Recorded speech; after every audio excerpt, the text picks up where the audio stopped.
The mayoralty for me, it's given me confidence because suddenly I was out there. I realised that I could do things that people thought were impossible. I was born in Hadley, near Southend, when it was a village still. I was about 9 when I came to Colchester, and that's been my home ever since. Your hearing to you is normal. You've got nothing to compare it with, so I didn't know I was deaf, and because my responses are quite quick, it was never picked up on. But there were challenges because my health hadn't been brilliant throughout my school years. I missed the start of subjects, so basically I taught myself maths to take my maths exam. We had a thing called the language laboratory where you practiced your French or German, and you had headphones on and they played a tape, and then you had to repeat back what you'd heard. And bizarrely, I was never very good at that. When I became a councillor and I started going into schools, I could see how much schools and education had moved on from when I was at school, which was great. At 21, I decided to run away to the Navy, join the Navy, and I wanted to be a radar wren because I had actually worked radios before and I enjoyed it. I was good on the radio because it was the days of analogue, and if there was interference, my brain works that I fill in the gaps. So other people couldn't hear what was being said, but I could, and I understood it. I passed all the exams, I passed the medical, and they said, well, just test your hearing. And that's when I found out I was deaf. I was developing my career, but I had to stop work because I wasn't well enough, and that can happen to anybody. And you don't think it's going to happen, but it does. I decided to start a family, and Jessica came along. Pregnancy can take it out of you, and if there's a weakness in your body, that's where it will go for. And the first 5 years of Jess's life, I was in and out of hospital like a yo-yo with the aggressive ear infections. My face would swell up so much that my father walked past me in hospital, he didn't recognise me. And because my hearing was so bad and I was in and out of hospital, I retired through ill health. And then in December 2001, our MP asked me if I'd ever thought of standing as a councillor, and no, I hadn't. Well, if he thinks I can do it, let's give it a go. So I gave it a go and I got elected, and that was in 2002. I had no idea what I was going into because I was not a political animal. I never went to meetings because there was no point, I couldn't hear. I wasn't politics driven. I didn't know what councillors did. I had no idea. In some ways, it was really nice because I was literally off the streets, you know, with no prior preconceptions. And my mantra has always been, if I don't know, I will ask. So that's how I learnt. One of the first public meetings that on the committees I sat on, and I couldn't hear. And, you know, and I was saying, I can't hear you. Can you speak up, please? And the answer was, well, I'm speaking as loud as I can. And then the chair called me to speak, and I didn't even hear my name. So at the end of the meeting, I walked out, burst into tears of sheer frustration, thinking, what on earth have I done? And I walked back in and I apologised to somebody who was the director. He went on to become chief exec, and I went, I'm so sorry.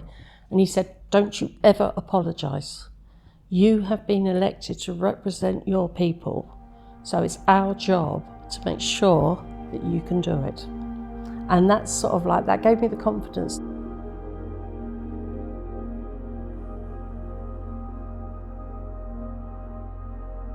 I think to start off with, people were a little bit nervous because they had preconceptions of deaf people. There was nobody that would be able to support me in my role as mayor better than my daughter, because A, my hearing was tuned to her, and B, she got it, and she would know straight away, like, yeah, she's blagging it, she has to.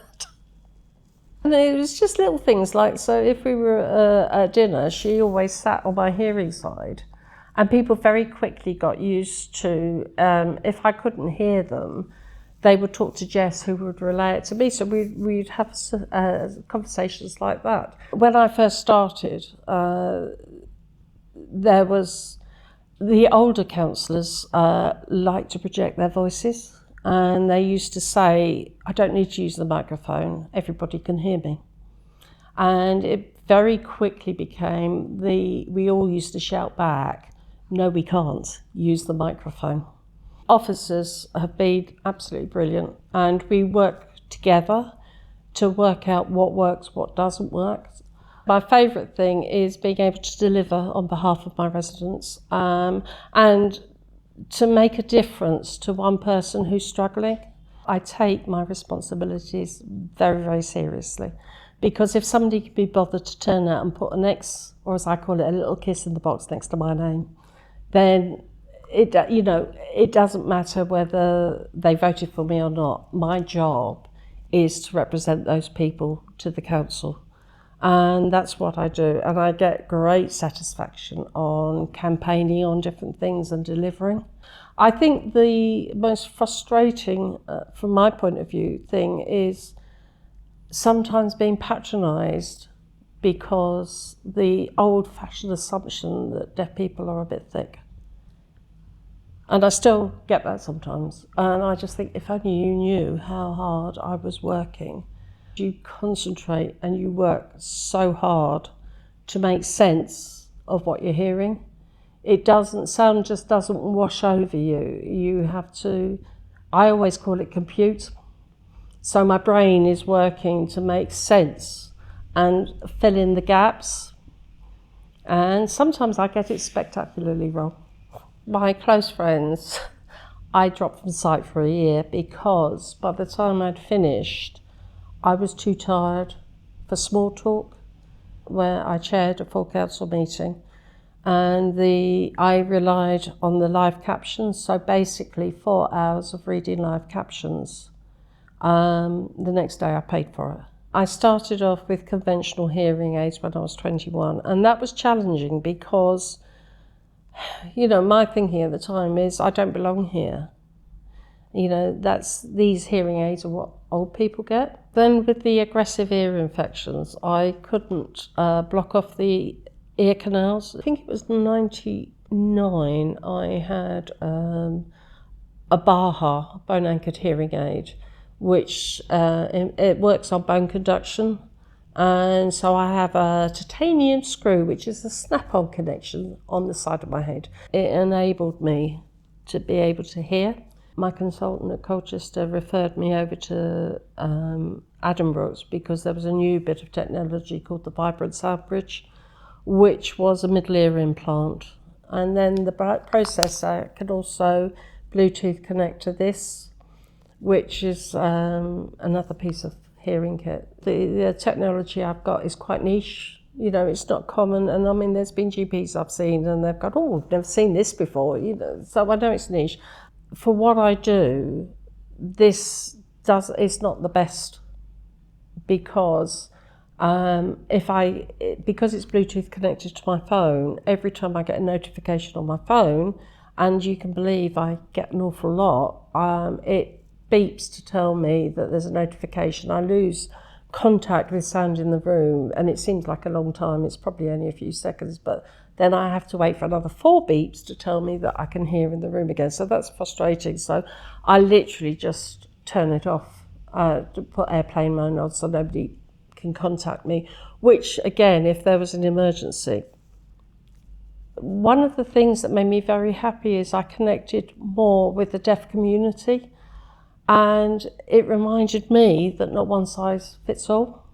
So what I love subtitles, because that's how I hear, and I look for clues all the time.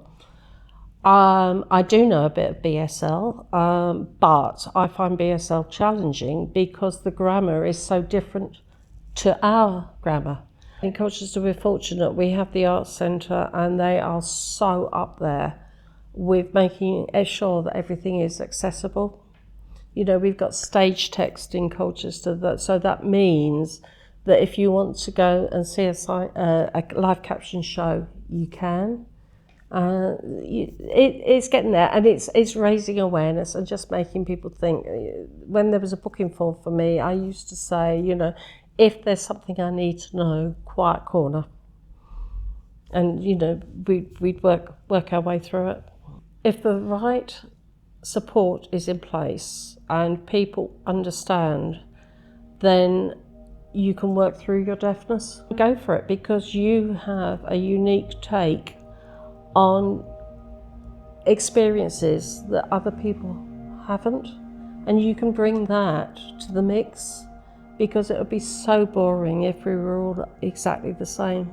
You know, we've got to learn from each other. My mantra is, there's no such word as can't, it's, well, watch me.